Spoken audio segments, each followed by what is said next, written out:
Olá, queridos alunos, aqui é o professor Gustavo Uchoas Guimarães. Eu estou aqui na Fundação Cultural de Varginha, junto com a minha amiga Daniele Guimarães, que é a coordenadora do setor de patrimônio aqui da Fundação Cultural. A gente vai fazer um bate-papo rapidinho aqui sobre o trabalho do setor de patrimônio e sobre a valorização do patrimônio histórico e cultural de uma cidade, né? Então aqui ela é responsável pela parte do patrimônio de Varginha, mas a valorização do patrimônio é algo importante para qualquer cidade, então nós vamos abordar isso um pouquinho aqui para vocês, tá bom? Daniele, quais são as funções do setor de patrimônio? O que o setor faz? Como é a atuação, as principais ações assim, no cotidiano? Bom, boa tarde, gente. O setor de patrimônio, ele trabalha especificamente com a história da cidade, né? Nós trabalhamos também com a preservação das edificações que são consideradas patrimônio cultural aqui do município. Trabalhamos também com as manifestações culturais do município, dentre elas a gente pode citar a Folia de Reis, que nós temos aqui, nós temos a capoeira também, que é outra manifestação cultural muito importante. Em linhas gerais, o setor trabalha com ações educativas relacionadas à preservação do patrimônio cultural. Trabalhamos também com o inventário do patrimônio cultural, que seria uma história detalhada de um bem significativo para aquela comunidade. Nós trabalhamos também com fiscalização de bens imóveis, nós fazemos laudos, né? A gente trabalha também com obra, nós analisamos projetos também que chegam aqui para fazer uma reforma, uma restauração, um bem. Basicamente é isso que o setor de patrimônio costuma fazer. Muito bom. Então, ó, vocês viram que a ação é bastante variada, né? Aqui, toda vez que eu venho aqui resolver alguma coisa com a Daniele no setor de patrimônio aqui na Fundação, sempre tem muito serviço aqui, e aí vocês agora estão tendo uma noção, né, dessa atuação cotidiana do setor de patrimônio. Mas tudo isso em vista da importância do patrimônio. O patrimônio cultural ele é importante, mas qual que é a importância, Daniele? Por que é importante preservar o patrimônio histórico e cultural? O patrimônio cultural é algo que é coletivo, né? Que é produzido por uma comunidade, por uma sociedade, e é aquilo que identifica um lugar, né? E essa relação geralmente é uma relação de afetividade, de identidade.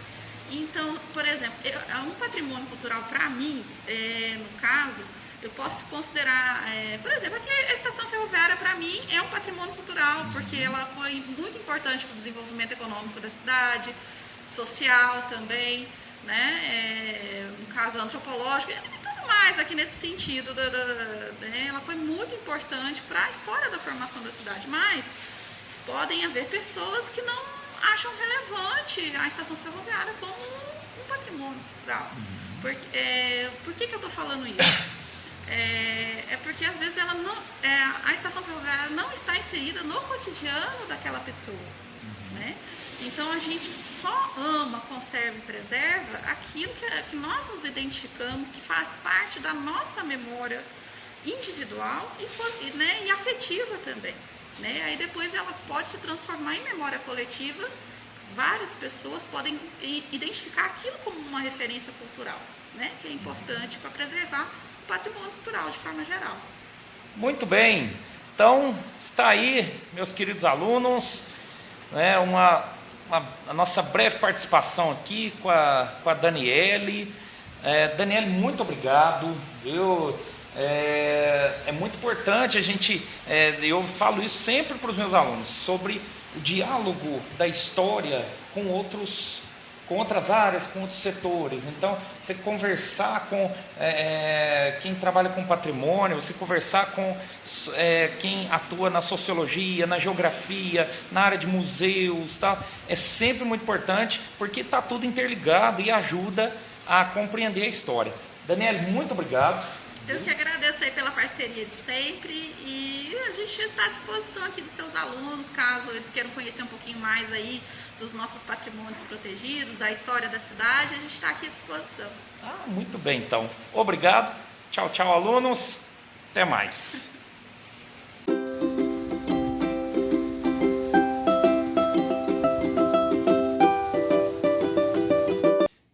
Olá, queridos alunos, tudo bem? Aqui é o professor Gustavo Uchoas Guimarães e em mais uma parte da nossa série de vídeos sobre as áreas que auxiliam no estudo da história, nas áreas que dialogam com a história.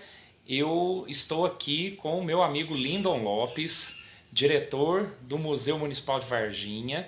Ele vai falar um pouquinho para a gente sobre o museu, né? O que o museu faz, qual a importância do museu. Então, a gente vai aqui bater um papo breve, aliás, com esse fundo maravilhoso aqui, um fundo que eu adoro, são muitos livros. A gente está aqui na Biblioteca Municipal de Varginha e vamos fazer essa prosa rápida, né? E desde já obrigado. Obrigado, professor Gustavo, que é um excelente profissional. Obrigado. Sempre está atuando com a gente aqui no CODEPAC, ajudando nas palestras da Fundação Cultural. E é um prazer imenso estar com vocês. Boa noite, boa tarde, bom dia para os alunos aí presentes. É um prazer e obrigado pela oportunidade. Muito bem. Então, Lindon, fale para nós e para os meus alunos o que o museu desenvolve, quais são as principais ações, e como é a atuação do museu. O museu ele foi fundado no ano de 2000, através do governo do prefeito Antônio Silva, né? Então o museu está com 22 anos. Ele começou localizado lá na estação ferroviária. E em 2013, novembro de 2013, nós mudamos para cá. Então houve uma junção do Museu Municipal com a Biblioteca Pública Municipal. Então se tornou aí uma junção, se tornou a Casa da Cultura Nico Vidal. Aqui nós temos o museu e a biblioteca que atende todo o público. Nós ficamos abertos das 7 da manhã às 11 da manhã, das 13 às 17. E o museu, ele realiza, nós estamos aí com 9.000, quase 10.000 peças, objetos, entre doações que nós recebemos nesse período todo. Nós temos aqui várias peças expostas, que podem ser vistas de toda a comunidade, das escolas. E também nós temos a reserva, que é algumas peças que a gente vai trocando mediante, a gente vai colocando a exposição e depois elas voltam para a reserva e da reserva para a exposição. O museu também promove muitas ações durante o ano, que são o lançamento dos livros, né, dos escritores varginenses. Aqui nós realizamos palestras, nós realizamos também ações culturais para as crianças, que temos um projeto Visite o Museu no primeiro domingo do mês, que são atrações culturais para as crianças, com distribuição de pipoca, algodão doce. Então, num domingo, as crianças vêm para cá com os pais para poder assistir os espetáculos. E também temos as exposições dos nossos artistas plásticos, que também expõem aqui no museu. Então, o museu virou aí um centro cultural, né? Uma galeria cultural, como é chamado nos grandes centros, de galeria cultural. Porque aqui tem a biblioteca, tem uns lugares aqui para ser visitados que é muito aconchegante, vale a pena o pessoal vir visitar o museu. E a gente faz muita coisa aqui. Nós também temos também um projeto para a melhor idade, né? Que trabalha com a melhor idade dos CRAS, que ele vai começar, chama Chá e Cultura, que é uma vez por mês, que o pessoal da melhor idade vem visitar o museu, passa a tarde toda aqui tomando um chá conosco. E aprende um montão de coisas, que são musicalidade, né? A gente também trabalha muito com o patrimônio com eles, as datas comemorativas. Então, esse projeto é intercâmbio com o CRAS, todos os setores dos CRAS, que são 5 CRAS, e também o Centro de Convivência, CCI, que fica localizado lá no Jardim Corsete, que é o Centro de Convivência do Idoso, que é muito importante aqui no museu. Então a gente trabalha com as crianças, com os adolescentes, tem cursos de teatro e com a melhor idade, com os adultos e com a melhor idade. Então aqui a gente atende todo tipo de público. Muito bom, viu, gente? Vocês estão vendo que o museu é bastante atuante e junto com a biblioteca aqui também, várias atividades, né? Eu sempre estou aqui quando me chamam para uma parceria, eu venho com a maior alegria, né? Dou palestra, ajudo e tal. E vocês estão vendo que é dinâmico, né? É bem dinâmico. E a partir disso, eu pergunto para o Lindo, então, qual que é a importância do museu para a sociedade? Então, o museu é a preservação de um povo, né? Nós precisamos de história. E o museu tem muita história para contar, né? Que nós temos várias peças, objetos, biografias, né? Nós também agora, além do museu, nós temos o SEDOC, que vale a pena ser visitado também, que ele fica lá na estação ferroviária. O SEDOC, é o Centro de Documentação Histórica. Então nós ficamos aqui no museu com as atividades culturais, as peças, os objetos do museu, e nós estamos assim fazendo um intercâmbio, né, com o SEDOC, de toda essa documentação antiga que nós temos, as fotos, as lembranças, está em poder do SEDOC. Porque em 2017 nós recebemos um acervo, até queria que os alunos viessem nos visitar, que é a Sala Nico Vidal.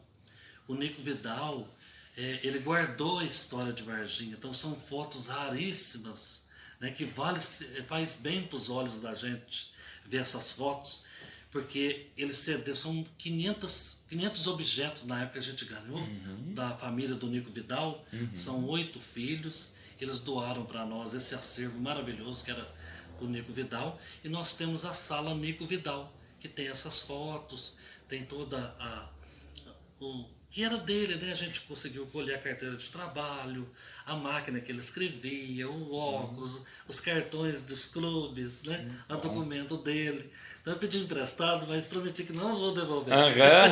Emprestado por tempo indeterminado. Então vale a pena vir no museu, ver essas fotos. Essas fotos a gente trabalha com elas num papel especial quando vai para o SEDOC. Elas são todas higienizadas e nós mandamos para o SEDOC. Tem um papel, o Cláudio Martins, que cuida do SEDOC. Então ele cuida dessas fotos com muito carinho. Já inventariamos também para, né, que essas fotos não fiquem aqui na Fundação Cultural. Então tudo muito bem cuidado, né, para preservar aí realmente a história de um povo, a história da cidade, que é muito importante para todos nós. Muito bom. Tá aí, gente. Então, venham conhecer o museu, vocês viram que tem bastante atividade, vamos estudar história através das peças, através de tudo que o museu pode oferecer aqui como possibilidade, né? Varginha é uma cidade muito rica historicamente e o museu faz muito bem, né, o seu trabalho de preservação da riqueza histórica de nossa cidade. Lindo, muito obrigado. Obrigado a vocês. Tudo de bom para vocês, né? A história, né, professor? A pontuação história para mim, eu sempre fui bom de história, né? Eu gosto de história.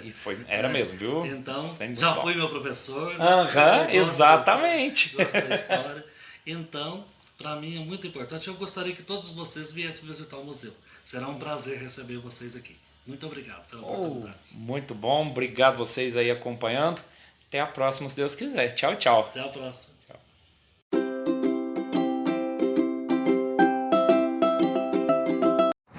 Olá, meu nome é Otávio, eu sou arqueólogo e eu vou falar para vocês sobre essa disciplina, sobre como se dá o nosso trabalho e de que forma a arqueologia dialoga com outras disciplinas, especialmente com a história. Bem, a arqueologia é uma ciência que busca compreender o comportamento humano, que busca compreender as sociedades humanas a partir da análise da cultura material, ou seja, da análise de tudo aquilo que é criado, de tudo aquilo que é produzido, de tudo aquilo que é manipulado pelo homem, de forma consciente ou de forma inconsciente e que expressa uma materialidade. Então a cultura material, ela compreende os lugares, as paisagens, os objetos produzidos pelo homem ou manipulados pelo homem, independente de qual seja a sua finalidade, independente de qual seja a sua funcionalidade. Então, a partir da análise desses lugares, dessas paisagens, desses objetos, o arqueólogo vai tentar compreender aquele povo, vai tentar compreender aquela sociedade, vai tentar compreender a forma como se viviam aquelas pessoas. Então, o estudo do arqueólogo, ele se divide basicamente em 4 etapas, né? Uma etapa que a gente chama de etapa de gabinete, ou etapa de escritório, que antes do arqueólogo ter o contato direto com essa cultura material, ele faz um levantamento de tudo aquilo que já foi produzido sobre aquele povo, sobre determinada região, para que, quando ele vá para a segunda etapa, que é exatamente a etapa do campo, como nós chamamos, ele já tenha uma preparação, ele já vá imaginando aquilo que ele pode encontrar no campo e como ele vai trabalhar com aqueles objetos, com aquele sítio específico. Então, a segunda etapa, que é a etapa de campo, como nós chamamos, é exatamente o momento prático da atividade da arqueologia, onde o arqueólogo vai a campo, ele vai realizar uma série de trabalhos, como a prospecção, que é a busca por sítios ou por objetos, ele vai realizar a escavação arqueológica, que é exatamente uma leitura daquele sítio e uma forma da gente coletar aqueles objetos, aqueles artefatos que foram produzidos, para que a gente possa fazer a análise, que é exatamente a terceira etapa do trabalho, que é a etapa de laboratório. Então, depois da etapa de campo, onde a gente coleta aqueles objetos, aqueles vestígios, a gente faz uma leitura daquele sítio, daquela paisagem, a gente vai para o laboratório e leva esses objetos. Então, todos os dados que foram levantados em campo, eles vão ser analisados e a gente vai tentar entender como aquele objeto foi produzido, qual era a matéria-prima que foi utilizada na produção dele, para que ele foi utilizado, quem foi que utilizou aquele objeto, qual idade ele foi produzido. Então, nesse trabalho de laboratório, a gente vai processar todas aquelas informações levantadas em campo para que a gente dê início à quarta etapa e a última etapa do processo, que é exatamente a gente fazer uma síntese, uma interpretação daqueles dados que foram levantados e, consequentemente, a gente fazer uma publicação, a gente fazer uma divulgação, a gente fazer uma exposição daqueles objetos, daqueles artefatos no museu, por exemplo. Então, essas são as 4 etapas, digamos assim, do trabalho de um arqueólogo. O arqueólogo ele pode atuar em diferentes áreas, mas, basicamente, o trabalho do arqueólogo é um trabalho de pesquisa, é um trabalho de estudo. Geralmente, ele não faz esse trabalho sozinho, sempre ele está envolvido em uma equipe, e muitas vezes essa equipe, além de arqueólogos, também existem historiadores, existem biólogos, existem geógrafos. A arqueologia, ela dialoga diretamente com a história. Eles têm um contato muito interessante, principalmente no caso brasileiro, Porque nós temos, no caso brasileiro, registro sobre os povos que aqui moravam, sobre o que aconteceu aqui, com a chegada do colonizador há 1.500 anos atrás. Porém, desde muito antes da chegada desses colonizadores aqui no território brasileiro, esse território já era ocupado por inúmeras sociedades, por inúmeros povos, que até então não tinham desenvolvido a tecnologia da escrita. E, consequentemente, as informações que nós temos sobre esses povos fazem parte da sua cultura material. Então, o trabalho da arqueologia ele é extremamente importante nesse sentido, para a gente compreender como se vivia, como eram aquelas sociedades antes da chegada desse colonizador e que não tinham a escrita. Então, como que a gente vai compreender esses povos? Exatamente através da análise da sua cultura material. Como eles comiam, como eles viviam, onde eles moravam, como era a sua forma de vida. Então, o trabalho da arqueologia dialoga muito com a história nesse sentido.